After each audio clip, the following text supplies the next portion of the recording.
João, queridos, capítulo 2, eu vou pedir aos irmãos, só mais uma vez, que vocês se colocarem de pé, em reverência à palavra, que vai ser lida. João, capítulo 2, do verso 12 até o verso 17.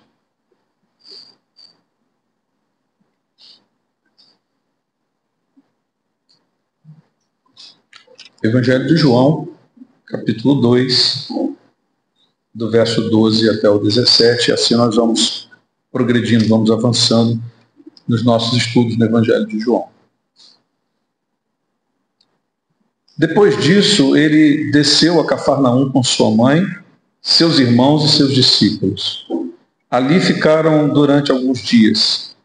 Quando já estava chegando a Páscoa judaica, Jesus subiu a Jerusalém. No pátio do templo, viu alguns vendendo bois, ovelhas e pombas, e outros assentados diante de mesas, trocando dinheiro. Então ele fez um chicote de cordas e expulsou todos do templo, bem como as ovelhas e os bois. Espalhou as moedas dos cambistas e virou as suas mesas. Aos que vendiam pombas, disse: tirem estas coisas daqui, parem de fazer da casa de meu pai um mercado. Seus discípulos lembraram-se que está escrito: o zelo pela tua casa me consumirá. Amém. Meus irmãos, por favor, agora sentai-vos. Nós vamos orar mais uma vez. Senhor, eu agradeço pela bênção e pelo privilégio de estar aqui junto com os meus irmãos. Tudo que foi ofertado até aqui, tudo que aconteceu, nos abençoou sobremaneira, mas rogamos ao Senhor que agora, a partir do estudo da Tua Palavra, sejamos edificados, alimentados, sejamos confrontados, ó Deus, pela Tua Palavra, fortalecidos, nutridos, ó Deus, para essa nova semana que se descortina diante de nós. Dá-nos sabedoria espiritual, Senhor, a Tua Palavra, para tomarmos decisões sábias, ó Pai, no nosso dia a dia. Ilumina, Senhor, os nossos corações pelo Teu Espírito. E ao final dessa exposição, que a igreja seja edificada e o nome do Senhor seja glorificado. No nome de Jesus nós oramos. Amém. Meus irmãos, vocês estão vendo uma imagem? Sumiu? Está aqui essa imagem, né? Ela vai nos ajudar um pouquinho. Essa imagem aqui é do templo de Jerusalém, templo dos judeus nos dias de Jesus. Tá? E eu achei que seria interessante trazer essa imagem para os irmãos poderem visualizar e ter uma noção do que estava acontecendo naqueles dias e estava acontecendo aqui nesse texto que a gente acabou de ler. Aqui, eu vou explicar mais adiante, mas tudo isso aqui era o templo. Tudo isso aqui. Esse aqui é o segundo templo, na verdade. O primeiro templo de Salomão, os irmãos devem se lembrar que foi destruído com a invasão babilônica, quando o povo de Deus foi levado para o cativeiro, isso em 586, mais ou menos, antes de Cristo. Então esse aqui já é o segundo templo, que foi construído com a volta do povo depois do exílio, e passou por uma reforma nos dias de Herodes. Herodes ampliou esse segundo templo que foi construído. Esse segundo templo ele era bem modesto, era bem inferior ao primeiro construído por Salomão, mas depois ele passou por uma boa reforma no reinado de Herodes e ficou desse jeito aqui que os irmãos estão vendo. Tá? Então deixa ali, vamos seguir aqui com o texto e daqui a pouco os irmãos, eu vou poder explicar melhor essa imagem para os irmãos. Eu queria conversar com os irmãos nessa noite sobre a máfia do templo. É o título do sermão dessa noite, a máfia do templo. O contexto aqui da passagem que nós acabamos de ler é Jesus expulsando os vendilhões do templo. Havia um comércio ali acontecendo nas dependências desse templo e Jesus chega ali, fica revoltado com aquela cena e bota os vendilhões para correr dali. A gente vai falar então sobre a máfia do templo. Vocês devem se lembrar, principalmente os homens, que em 2005 os amantes do futebol ficaram chocados com o escândalo de manipulação de resultados no futebol brasileiro, envolvendo árbitros como Edilson Pereira de Carvalho, Paulo José Danelon, que recebiam dinheiro para manipular os placares, os resultados dos jogos. O esquema levou à anulação de 11 jogos do Campeonato Brasileiro, alterando assim a classificação final e gerando uma repercussão muito grande e negativa, né, com a anulação e remarcação de partidas que impactaram o campeonato daquele ano. Esse escândalo ficou conhecido na época como a máfia do apito. Não sei se os irmãos se lembram, irmão Cristiano, como amante do futebol, irmão Anel deve se lembrar desse episódio. Nos dias de Jesus, meus amados irmãos, também havia uma máfia. Um esquema muito mais sórdido e muito mais sujo do que a máfia do apito, do futebol brasileiro. E foi essa máfia que provocou a ira santa de Cristo, levando a expulsar do templo os vendilhões da fé, que aqui eu vou chamar da máfia do templo. Então eu quero convidar os irmãos, junto comigo, a examinarmos esse texto, conhecermos a fundo, né, a máfia do templo, e extrairmos então algumas lições práticas para as nossas vidas. Então, como a gente sempre faz, eu peço aos irmãos que mantenham os olhos no texto e os olhos em mim, e a gente vai avançando então na explicação do texto. Observem aí, meus amados irmãos, o verso 12, que diz assim, olha, depois disso, ele desceu a Cafarnaum com sua mãe, seus irmãos e seus discípulos. Ali ficaram durante alguns dias. Então vejam que o verso 12 começa assim, depois disso. Depois disso o quê? Depois do casamento em Caná da Galileia. Lembram do texto que foi exposto semana passada para os irmãos? O primeiro milagre de Jesus, um casamento nas bodas ali em Caná da Galileia, onde ele transformou a água em vinho, onde ele aproveitou aquelas talhas de pedra que tinham cerca de 80, 120 litros cada uma, e ele operou aquele milagre, foi o primeiro milagre dando início ao seu ministério.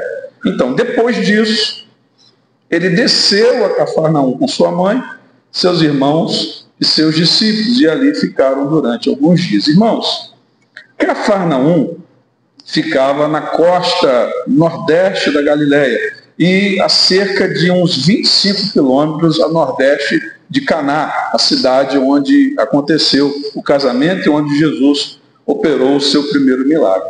Também mais tarde, a casa de Pedro ali em Cafarnaum vai se tornar o QG, o quartel-general do Senhor Jesus Cristo naquela região norte ali da Galileia. Então, o texto começa dizendo que depois disso, ou seja, depois do milagre ali, o casamento em Caná, ele desceu para Cafarnaum, onde Pedro tinha uma casa, mais tarde vai se tornar ali o quartel-general de Jesus naquela região norte da Galileia, e ele desce para ali com sua mãe, seus irmãos e seus discípulos, e permanecem ali por alguns dias. O verso 13 diz assim, quando já estava chegando a Páscoa judaica, Jesus subiu a Jerusalém.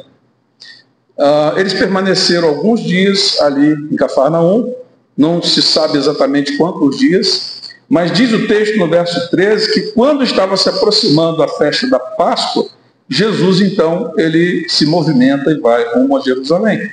Eu já disse aqui em outras pregações que a Páscoa era uma das 3 principais festas dos judeus. Essas festas, irmãos, eram também conhecidas como festas de peregrinação. E todo judeu devoto, do sexo masculino, fazia essa jornada desde os 12 anos. Então Jesus, desde os 12 anos, costumava fazer essa peregrinação rumo a Jerusalém para participar dessas festas anuais. E agora é a festa da Páscoa. A Páscoa, meus irmãos, comemora a libertação dos judeus da escravidão do Egito. Lembram disso? Esse episódio está registrado em Êxodo capítulo 12, quando Deus liberta o seu povo com mão forte. Lembram-se disso? E ele enviou as 10 pragas sobre o Egito, e na última noite ele ordena que cada família judaica imolasse um cordeiro, pegasse o sangue daquele cordeiro e aspergisse sobre os umbrais das portas, sobre os umbrais das janelas. Não estão se lembrando? essa festa foi estabelecida em Jerusalém para que o povo não se esquecesse daquele grande feito que Deus havia realizado em favor do seu povo. Então tinham 3 festas principais: a festa da Páscoa, a festa dos tabernáculos e a festa de Pentecostes, ou a festa da colheita, semanas, né? E todas essas 3 festas eram festas de peregrinação, festas importantes do calendário judaico, e todo judeu do sexo masculino, a partir dos 12 anos, tinha que participar dessas festas. Então, o verso 3 diz que quando já estava chegando a Páscoa judaica, Jesus subiu a Jerusalém. Ele, como todo judeu devoto, fazia parte desse ritual, ele participava dessas festas. Ele, então, agora, de Cafarnaum, ao norte, ele está descendo para o sul, ele está se dirigindo para Jerusalém, a capital, onde ficava o templo, para participar, então, da festa da Páscoa. Ok? E, verso 14, no pátio do templo, viu alguns vendendo bois, ovelhas e pombas, e outros assentados diante de mesas, trocando dinheiro. Então, agora, meus irmãos, vai entrar aqui a nossa imagem. Jesus, ele estava no norte. Eu já expliquei para os irmãos que o território da Palestina, o território de Israel nos dias de Jesus, era dividido em 4 grandes regiões. Era Galiléia ao norte, Samaria ao centro, Judéia ao sul, onde ficava Jerusalém e o templo, e a Pérea ficava a leste, à direita ali, que está olhando para mim, no mapa fica à direita. Então Jesus estava indo na Galiléia, em Cafarnaum, e ele está agora descendo para o sul, para a região da Judéia, para a capital Jerusalém, para participar das festas, comemoração da Páscoa. Então ele está indo para o templo. E aí o verso 14 diz para a gente que no pátio do templo ele viu alguns vendendo bois, ovelhas e pombas, e outros assentados diante de mesas trocando dinheiro. No pátio do templo, irmãos, o pátio em questão aqui é o pátio dos gentios. Olhem para mim, prestem atenção. Haviam alguns pátios ali.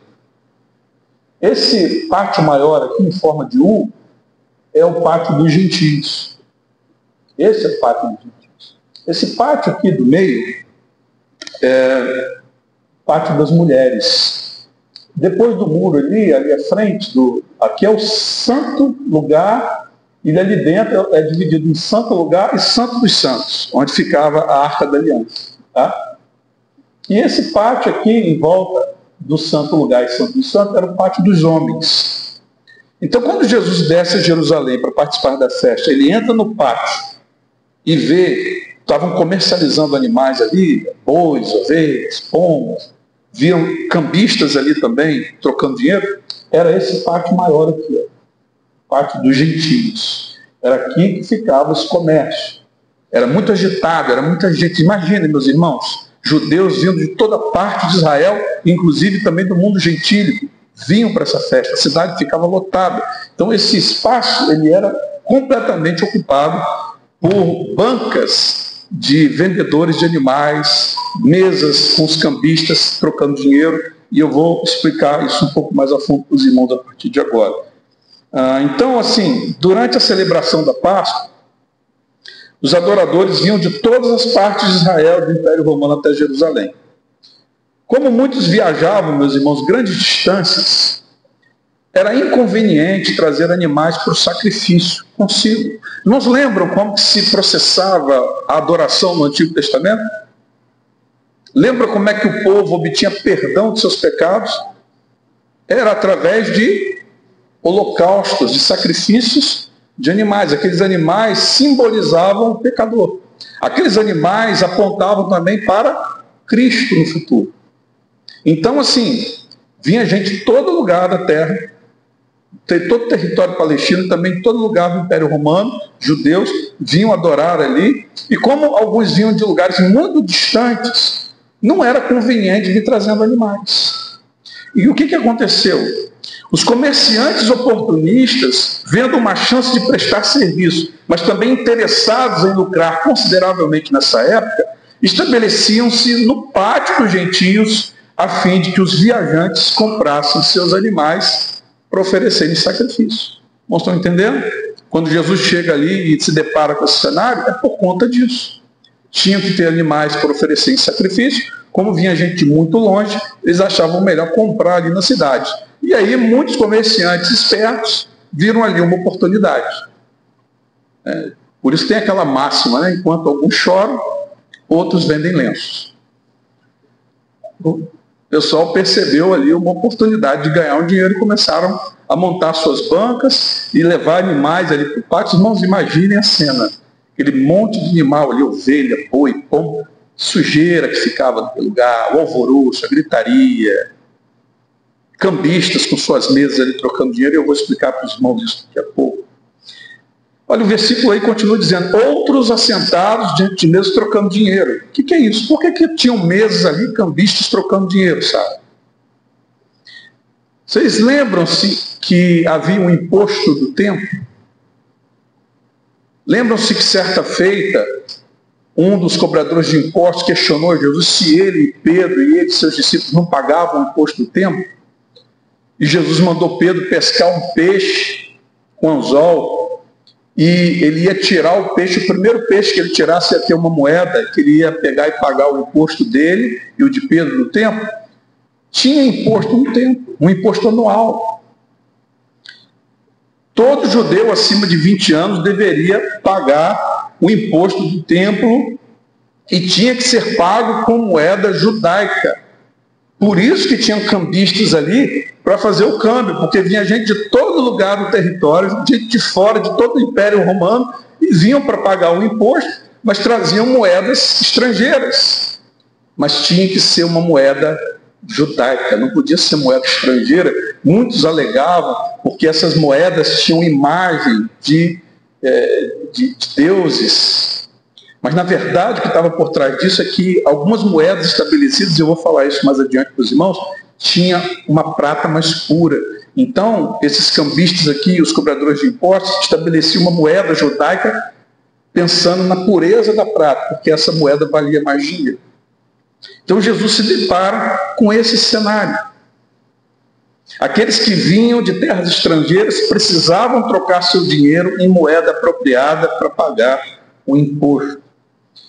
Com um grupo tão grande, então, meus irmãos, de viajantes, e por causa da natureza dessa época de celebração, tanto os que vendiam animais como os que trocavam dinheiro exploravam a situação por causa do ganho monetário. Tudo ali girava em torno de lucro, girava em torno de dinheiro. Vocês vão se lembrar, por exemplo, que no texto paralelo de Mateus capítulo 21, 13, Jesus chega a dizer que esses comerciantes estavam transformando a casa do seu pai num covil de ladrões. Porque os caras faziam tudo com dinheiro. A religião havia se tornado fonte de lucro para esses homens. E é aqui que eu começo a explicar para os irmãos como funcionava essa máfia do templo. E por que Jesus foi tão contundente, tão radical com essa máfia? Vocês estão sentados, né? Que bom que vocês estão, porque se vocês estivessem de pé, vocês poderiam correr o risco de cair com o que vocês vão ouvir daqui para frente. Meus irmãos, essa máfia do templo, ela era um monopólio autorizado por ninguém menos do que o sumo sacerdote de Israel. O sumo sacerdote, a maior liderança espiritual do povo, era quem comandava toda essa máfia do templo naquela época. O historiador José e o Talmud sugerem que a família de Anás controlava esse comércio. Vocês se lembram desse nome? Anás? Lembram-se de Caifás? Vocês que já leram o Novo Testamento, certamente vocês já devem ter visto esses nomes ali, Anás e Caifás. Embora Anás tivesse sido sumo sacerdote entre 6 e 15 depois de Cristo, ele exerceu seu mandato como sumo sacerdote nesse período, entre 6 e 15 da era cristã, ele nunca perdeu o poder. Só para vocês terem uma ideia de Anás, quem era esse homem, do seu poder, ele era considerado naqueles dias de Cristo o homem mais poderoso de Israel. tamanha a sua influência. Anás, meus irmãos, ele criou uma espécie de dinastia sacerdotal, lembrada com desprezo pelos judeus como o bazar dos filhos de Anás. Esse comércio todo que corria ali no pátio dos gentios, com essa venda de animais, essas mesas de câmbio, era comandada por Anás há muitos anos, porque ele fora sumo sacerdote entre 6 e 15 da era cristã, mas depois que ele encerrou o seu mandato, meus irmãos, ele simplesmente nomeou 5 dos seus filhos como sumo sacerdote, inaugurando assim uma dinastia sacerdotal. Sequencialmente, os seus 5 filhos foram sumos sacerdotes sobre Israel. E por último, quando ele não tinha mais filho para nomear, sabe quem que ele nomeou? Nomeou o seu genro, que nós conhecemos como Caifás. Caifás, ele era genro de Anás. Então, ele nomeou os seus 5 filhos na sucessão do sumo sacerdócio, e quando ele não tinha mais filho para colocar, então ele coloca agora o seu genro. E é o seu genro, Caifás, que é o sumo sacerdote nos dias de Jesus, e é ele que está comandando toda essa máfia que acontecia no templo ali. Para vocês terem uma ideia da influência de Anás, em João capítulo 13, nós vamos ver que quando Jesus foi preso, ele deveria ter sido levado na casa de Caifás, do sumo sacerdote. Mas se vocês derem uma olhada lá em João 13, vocês vão ver que antes de ser levado na casa de Caifás, que era o sumo sacerdote na época, Jesus foi levado primeiro na casa de Anás. E só depois que foi levado na casa de Anás, é que Jesus então foi levado para a casa de Caifás. Só para vocês terem uma ideia da influência que Anás exercia, o sogro. Não estava mais no cargo, mas era ele quem dava as cartas. E segundo José e as tradições rabínicas, era Anás que controlava tudo isso através do seu genro. Os postos de venda de animais do templo, o sistema de câmbio, as taxas extras cobradas dos peregrinos, a autorização de quem podia vender ou trocar dinheiro no templo. Tudo isso estava sob o controle de Anás, botando como testa de ferro seu genro, que era o sumo sacerdote, Caifás. E como é que funcionava esse bazar, né? Que era pejorativamente chamado bazar dos filhos de Anás. Esse comércio todo, como é que funcionava? Haviam alguns eixos, meus irmãos, desse bazar. O primeiro era o da venda de animais. Eu disse aqui, né? Para oferecer seu sacrifício, o peregrino precisava de um animal que não tivesse defeito. Lembram-se disso? No Antigo Testamento, lá em Levítico, as prescrições para o sacrifício é que todo animal a ser apresentado para o sacrifício tinha que ser um animal perfeito, sem defeito algum. Mas vejam bem, adivinha quem que conferia, quem que verificava os animais que iam ser oferecidos? Os sacerdotes. Mas os sacerdotes eram controlados pela casa de Anás. Então, o que os sacerdotes faziam quando os adoradores vinham de longe? Algumas famílias traziam seus próprios animais para oferecerem sacrifício. Ao passarem pelo teste, pelo crivo, para saber se eles eram perfeitos, se estavam em condições de serem oferecidos, o que os sacerdotes faziam de forma proposital? Eles reprovavam, meus irmãos, os animais que as famílias traziam para oferecer, para obrigar aquelas famílias a comprar os seus animais no comércio, no mercado ali do pátio dos gentios, que era controlado por Anás. O animal podia ser perfeito, mas eles inventavam um defeito para reprovar o animal e forçar assim as pessoas a comprarem os animais que estavam sendo vendidos ali. E os animais eram vendidos por preços altíssimos. Não estão entendendo a gravidade do negócio? Era uma máfia mesmo. Então o fiel, ao ter o seu animal reprovado, ele tinha que comprar o animal aprovado pelo Inmetro, pela equipe lá de Anás e Caifás. Os animais aprovados, como eu disse, eram vendidos por valores muito maiores. Parte do lucro ia direto para os filhos de Anás. Também, meus irmãos, além disso, tinha o câmbio de moedas, como eu já falei aqui anteriormente, que era o segundo eixo desse bazar e era o mais lucrativo. O imposto anual do templo, como eu falei aqui, só podia ser pago com a moeda do templo, uma moeda judaica ou fenícia, pela alta pureza da prata. Mas as pessoas traziam moedas romanas, gregas, persas. E isso exigia, então, o câmbio, que acontecia também no pátio dos gentios. Os cambistas, meus irmãos, trabalhavam mediante licença concedida pela família de Anás. Para você atuar como cambista, você tinha que pagar uma licença cara para a família de Anás, para você montar a sua banca ali. E ainda pagava uma comissão em cima do movimento que você fazia. Era assim que funcionava a máfia no templo nos dias de Jesus.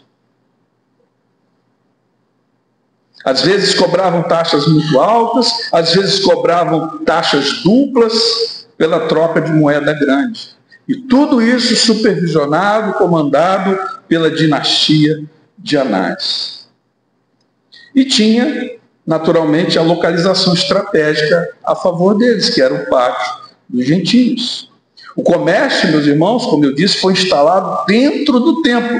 O pátio parece ser externo, mas como eu disse para os irmãos, tudo isso aqui era o templo. Então a coisa estava acontecendo ali dentro. E por que foi instalado dentro do templo e não do lado de fora? Para garantir o controle, para garantir o monopólio. Ninguém podia entrar ali sem a permissão deles, porque aquela área era a área de domínio deles. Tornava o processo de compra mais cômodo para os peregrinos que vinham apressados. Então, tudo ali nas dependências agilizava o processo. Permitia controle total do fluxo de dinheiro. Só, meus irmãos, que esse espaço deveria ser o lugar de oração para os gentios. Aquele lugar ali deveria ser um lugar de adoração a Deus. Não era para se tornar isso que se tornou.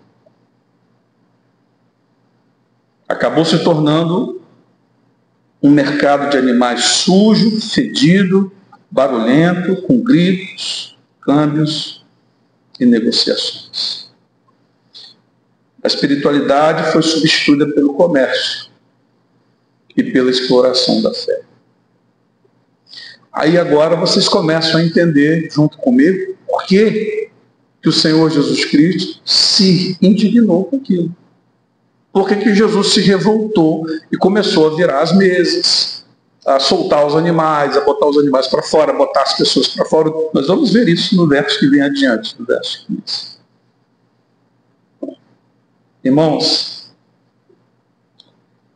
qualquer semelhança com os nossos dias não é mera coincidência. Lamentavelmente, hoje nós também temos os nossos vendilhões da fé. Temos ou não temos? Há igrejas hoje onde se vende de tudo.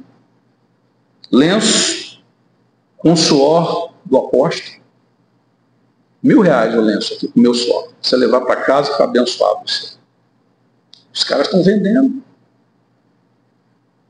Cajado de Moisés, água do Rio Jordão que o cara tirou da bica do quintal, óleo ungido, pedaços da Arca de Noé, Bíblia de R$900.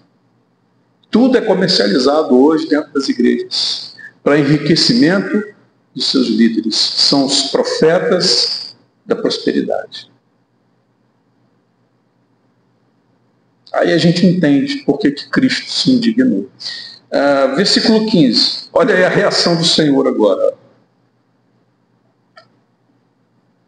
Então, ele fez um chicote de cordas e expulsou todos do templo, bem como as ovelhas e os bois. Espalhou as moedas dos cambistas e virou as suas mesas. Aos que vendiam pombas, disse: tirem estas coisas daqui. Parem de fazer da casa de meu pai um mercado. Aqui está a reação do nosso Senhor ao se deparar com aquele cenário.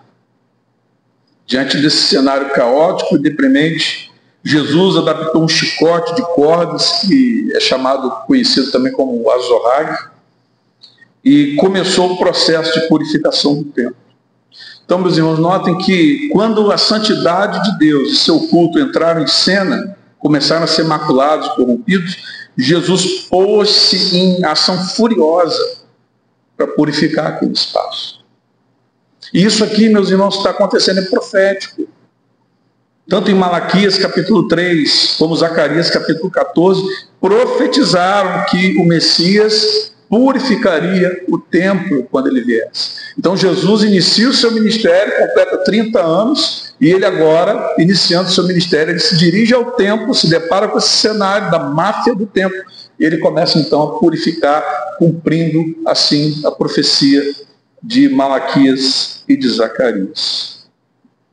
Meus irmãos, isso provocou reações. Não pense que isso aqui ficou barato para o Senhor, não. Se você ler o texto paralelo de Marcos capítulo 11, versículo 18, diz assim lá: os chefes dos sacerdotes e os mestres da lei ouviram essas palavras e começaram a procurar uma forma de matá-lo, pois o temiam, visto que toda a multidão estava maravilhada com o seu ensino. Aqui em João não aparece, mas na passagem paralela, correlata, registrada no Evangelho de Marcos, diz que a reação dos líderes religiosos, dos comandantes da máfia, foi de ódio. Eles queriam matar, arrumar uma forma de matar o Senhor. Por que será? As multidões ouviam o Senhor. E eles ficaram com medo das multidões passarem a ouvir o Senhor e não entrarem mais nesse esquema, não se submeterem mais. Então Jesus, meus irmãos, estava aqui tocando no bezerro de ouro desses caras. Qual era o bezerro de ouro desses caras? Grana, dinheiro. Eles arrecadavam muito dinheiro, meus irmãos, com esse esquema. Eles eram muito poderosos. E aí o verso 17 vai dizer assim: seus discípulos então lembraram-se que está escrito: o zelo pela tua casa me consumirá. Então os discípulos que estavam ali junto com ele, vendo aquele cenário, se lembraram do Salmo 69, versículo 9, que fala sobre isso. O zelo da sua casa me consumirá. Eles fizeram a associação do que estava acontecendo diante dos seus olhos com o Salmo 69, que diz lá que isso ia acontecer. O zelo da tua casa vai me consumir. E estava consumindo realmente o Senhor.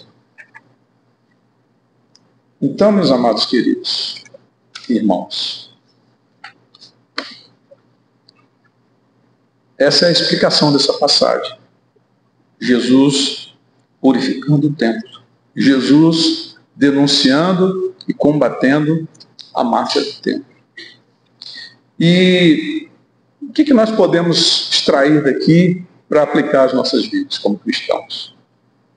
3 lições eu queria dividir com os irmãos. Em primeiro lugar, meus irmãos, Deus ele abomina quem faz uso do seu santo nome como fonte de lucro. Deus abomina quem faz isso. Quem usa o seu santo nome para ganhar dinheiro. Isso é terrível, pecado gravíssimo. Não se pode usar o nome de Deus para manipular os irmãos fiéis incautos, visando lucro, e é o que nós estamos visto acontecer hoje no nosso tempo. Nós estamos vivendo a era dos falsos profetas. Mega igrejas, lotada de fiéis, e aqueles homens ali extorquindo o dinheiro daquele povo. Em nome de Deus, eles usam o nome de Deus, o santo nome de Deus, para ganhar dinheiro, para enriquecer. Não se pode, meus irmãos, comercializar, não podemos comercializar bênçãos, promessas, cargos ou objetos ungidos. A fé ela não pode ser mercadoria, o povo de Deus não pode ser clientela. Quem assim procede, meus amados, comete um pecado terrível. E não se enganem, Não se enganem. Esses profetas da prosperidade estão debaixo da ira de Deus. Há uma expectativa terrível de juízo sobre esses homens pelo que eles estão fazendo. Eles estão usando o santo nome de Deus para enganar o povo, para tirar dinheiro das pessoas, para enriquecer. E Deus abomina isso. Vocês viram a reação de Jesus? Irmãos, esse texto aqui, de certa forma, nos choca, porque a gente olha para as Escrituras nos apresentam Jesus como doce, como meigo, como manso.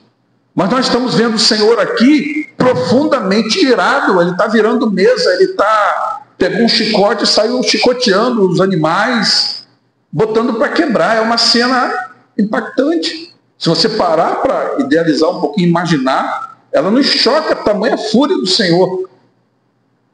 É um contraste entre esse perfil manso que a Escritura nos apresenta de Cristo com o Senhor irado, porque as pessoas estavam usando o santo nome do Pai para ganhar dinheiro. Então isso é abominável. Deus abomina quem faz o uso do seu santo nome como fonte de lucro. Esses falsos profetas, esses profetas da prosperidade, eles não são crentes, meus irmãos. Não se enganem. Não se enganem. Edir Macedo não é crente. Esse apóstolo Valdomiro Santiago, ele não é crente. O que espera esses homens no dia da vinda do Senhor é a condenação eterna, porque o Deus desses homens é o dinheiro. O Deus desses homens não é Cristo. Eles apenas usam o nome de Cristo, o santo nome de Cristo e o santo nome de Deus em benefício próprio. O que eles amam de verdade é o dinheiro. Não se iludam. São filhos do diabo. Mas uma segunda lição que nós podemos extrair daqui, meus irmãos, é que precisamos ter muito cuidado com o poder corruptor do dinheiro.